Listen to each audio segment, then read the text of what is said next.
Hey everybody, it's Marley. I know that I already vlogged this morning, but this is going to be different. I mean, it's not a check-in or anything. It's just a vlog about something that a lot of you probably know a lot about, and I'm just now learning about it. So this is kind of my response to it. So weight loss apocalypse. So I stumbled upon today while I was at work. I was trying to catch up on some vlogs, and I stumbled upon Graphics Girl had put up a vlog in response to the author of Weight Loss Apocalypse, her channel, Weight Loss Apocalypse, all one word.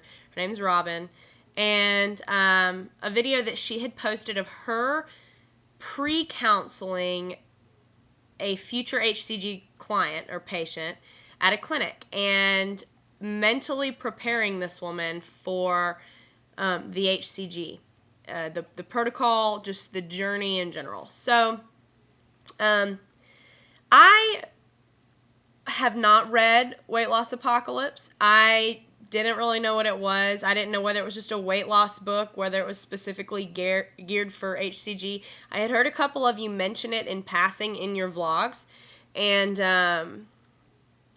yeah, I didn't do any research about it or anything. And then I went over there today, and I was just a little bit blown away by a lot of the stuff that she was saying.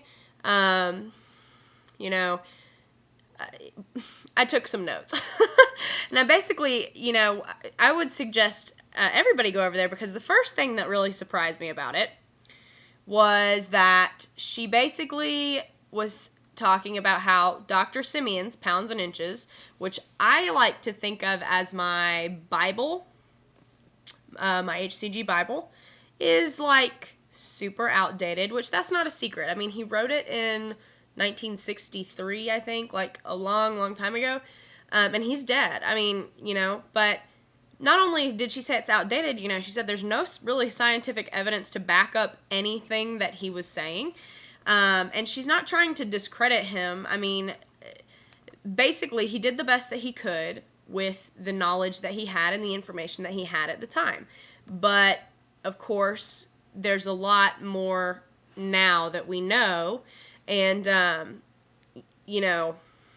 yeah, so that kind of made me second guess myself, because it's like whenever I started to feel lost or confused or anything, I just always revert back to Pounds and Inches and was like, this is the word, like this is the spoken word from the HCG God, and he knows what he's talking about, and as long as I do what Pounds and Inches says, I'm going to be fine. And, apparently not. So I went out and bought Weight Loss Apocalypse tonight. So I'm going to start that tonight, and I'll let you guys know what I think. So anyway, that was the first kind of shocker to me. The next thing that came kind of as a shock to me was when she started talking to the woman about eating disorders. Now, that's another thing. I want to say Graphics Girl, let me look really quick, but she, I think, mentioned the fact that, either maybe she had an eating disorder, or I think that's what she was saying. Hold on one second.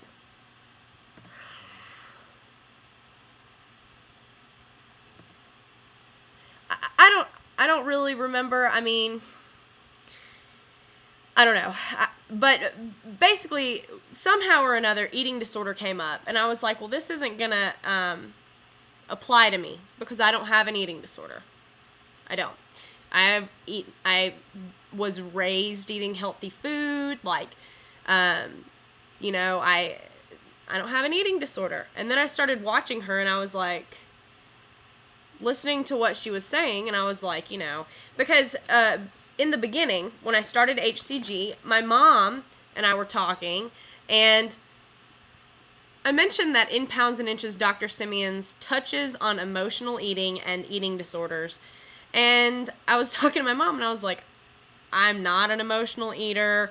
I eat all the time. I eat when I'm happy. I eat if I'm sad. I eat when I'm neither. I eat when I'm bored. I just like to eat. And I'm not a super emotional person, like it takes a lot for me to get really happy. It takes a lot for me to get really sad. I'm a very mellow person, even-tempered, and laid back. So, in my head, emotional eating, I'm thinking, like she says in the video, I'm thinking like crying in a corner, just like with my face in a tub of ice cream to fill this void in my chest, like loneliness or sadness or something. That's what I would think of when I thought of emotional eating. And she's talking about emotional eating in the sense that you have an emotional connection to food. And the girl that she's talking to in the video, it's so funny because she sounds exactly like me. The only thing she's concerned about is whether or not she can have beer on the protocol. And I'm like, girl after my own heart. But and she starts thinking like, well, why is it going to upset you if you don't have a beer? Like, what does that beer mean to you? Because it's not just a beer. Like, it is just a beer, but in your head, it's more, And I started thinking about that concept, that I am an emotional eater because I am emotionally attached to the food that I eat. Like, I love Chinese food. I don't just love Chinese food. I love Chinese food like I love my dog. Like, I love it with an emotion. It's not even, it's not a physical attachment to Chinese food, that it's going to give me the nutrition that I need. It's going to satisfy hunger. No, I just want it because I just love it, and that's all there is to it. And that is emotional eating when I go to the food court in the mall and stuff face with chicken lo mein. Because I love it. So, that was kind of something that I just really touched on. And as far as emotionally eating and having like an eating disorder or anything like that, she pointed out that America's problem is emotionally eating to celebrate, which I never even thought about. Because like I said, I'm thinking emotional eating to fill a void with sadness.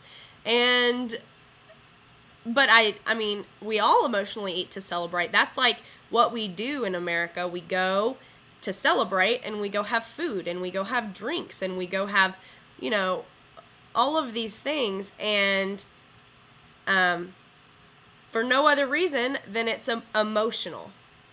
So one thing that pointed out was that if we were all, and I'm sorry for all of you that have read Weight Loss Apocalypse, I'm sure that this is all super old news to you, but like I said, I didn't know anything about it really until today, so it's like I've got light bulbs just like going off. So she starts mentioning how, if we're living in a world where we don't have an unlimited amount of food, we wouldn't eat the way that we do. Like we would ration our food and eat when we're hungry and eat what our bodies need, rather than eating just things that we want to eat just because we want to eat them.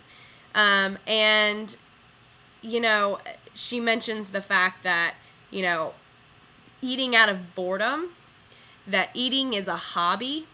Yeah, eating's a hobby. One of my hobbies is to come home from work and watch TV and eat.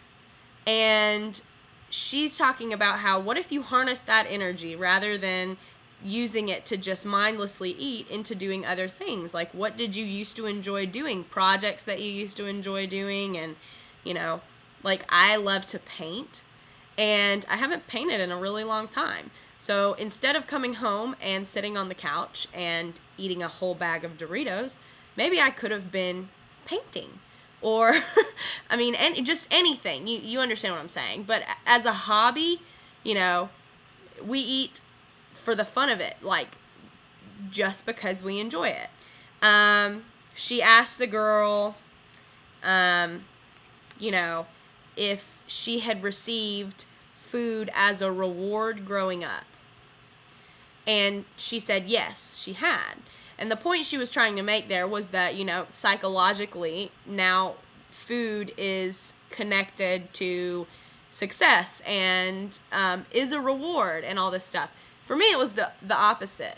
I grew up in a house where we had dinner together every single night. My mom packed my lunch every day. But we didn't just free eat. And we never had, like, snacks around the house. We didn't have, like, potato chips lying around or cookies or, anything. Like my mom, every single night, she made a protein, a vegetable, a starch, and a bread. And that was every single night, just a plain home-cooked meal. And it was always good. I mean, it's not like we were having fried chicken, like baked chicken, green beans, rice, and a roll. Like that was my dinner growing up every single night. So I didn't get food as a reward.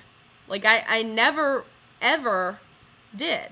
And I kind of blame my mom, you know, for I feel like part of the reason that I have an unhealthy relationship with food now is because it was such a no-no growing up for us. It was like, if it's not mealtime, you're not eating. And it wasn't just because she didn't want us to be unhealthy. I mean, it didn't matter what it was. We weren't allowed to eat. And I've talked about my mom before, like, you know, being kind of brass with my weight, my whole life being very critical. Growing up, I mean, I would be, you know, I'd come in the house or something and we'd be playing all day and I'd come inside and, you know, other kids come inside and they grab some chips or they grab some cookies and just have a little snack or whatever. But I would come inside and like binge. Like I'd go in the pantry and if there was a treat or something in there, I wouldn't just have like one cookie. If it was a rare time that we did have cookies in the house, I would have a lot of cookies. And I would like close the pantry door and stand in there and do it because I didn't want to get caught. And I didn't want her to tell me things like, if you keep eating that, you're going to be as big as the side of a house. She used to say that all the time. And it just gave me this really negative relationship with food. So rather than me associating it with, you know, reward and success, I associate it with guilt and shame. And so those are emotions when I eat as well.